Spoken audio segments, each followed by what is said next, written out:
Hey there, it's Osama from Coding with Osama. Welcome back to our C++ adventure. Today we're diving deeper into the Hello World program. If you missed the last video, check it out. Links in the description. We're unraveling more C++ mysteries today, so let's jump in. Quick recap time. Last video we set up our coding space. Wrote hello world and saw it on our screen. Simple, right? Today, we're going a bit deeper to understand how it all works.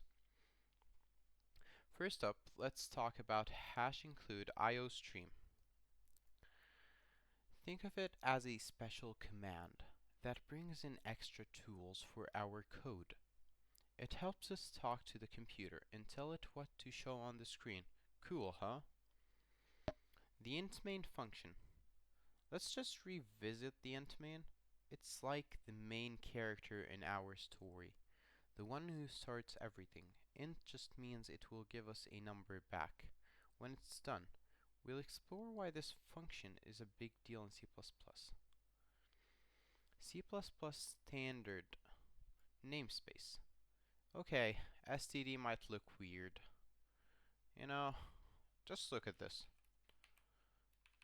Doesn't this look weird? I mean,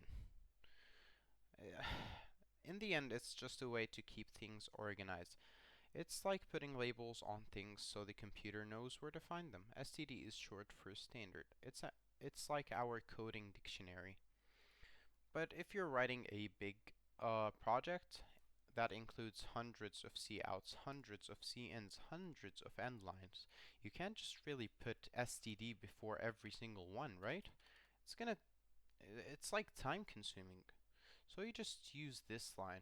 You use using namespace std. You just tell the compiler, just hey, put std before every cout you go onto. It just makes everything easier.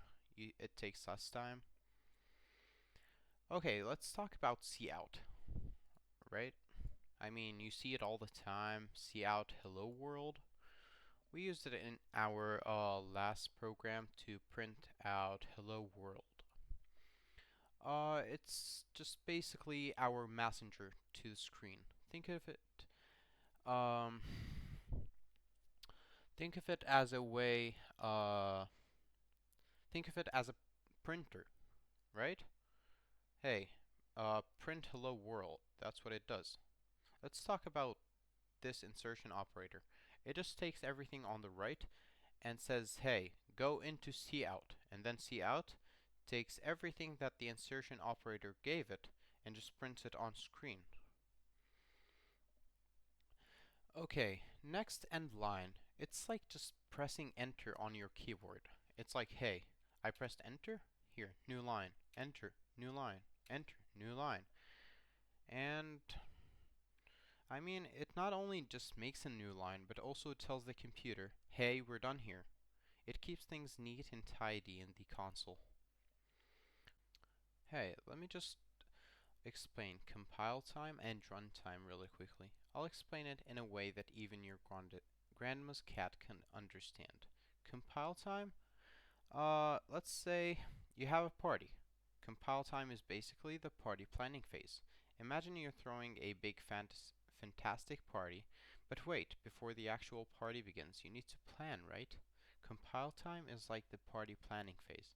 It's when you decide who's invited, what music is playing, and whether there'll be tacos or not.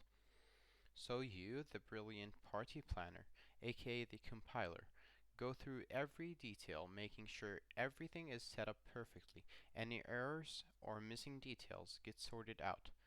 Now so that when the guests arrive, it's smooth sailing.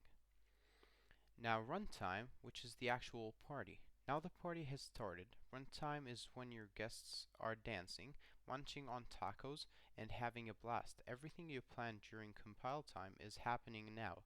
But guess what? If there's a surprise guest who wasn't on the guest list, like a runtime error, it might cause a bit of chaos. During runtime, your program is executing, and if there are any unexpected issues. It's like that surprise guest showing up uninvited. The program has to deal with it on the spot. In a nutshell, compile time, the pre-party planning, checking everything and making sure it's perfect before the action begins. Runtime, the actual party executing the plan and dealing with unexpected situations on the fly. So think of compile time as your malicious party planning and runtime as the actual partying. Both are crucial for a successful coding fiesta. And there you have it, compile time versus runtime explained with a party twist. Now go out there and throw some code parties. And there you have it, we broke down some C++ secrets today. If you enjoyed it, give a thumbs up. Next time we're tackling variables and data types, adding more tools to our coding toolbox. Don't forget to subscribe so you won't miss it. Happy coding, everyone!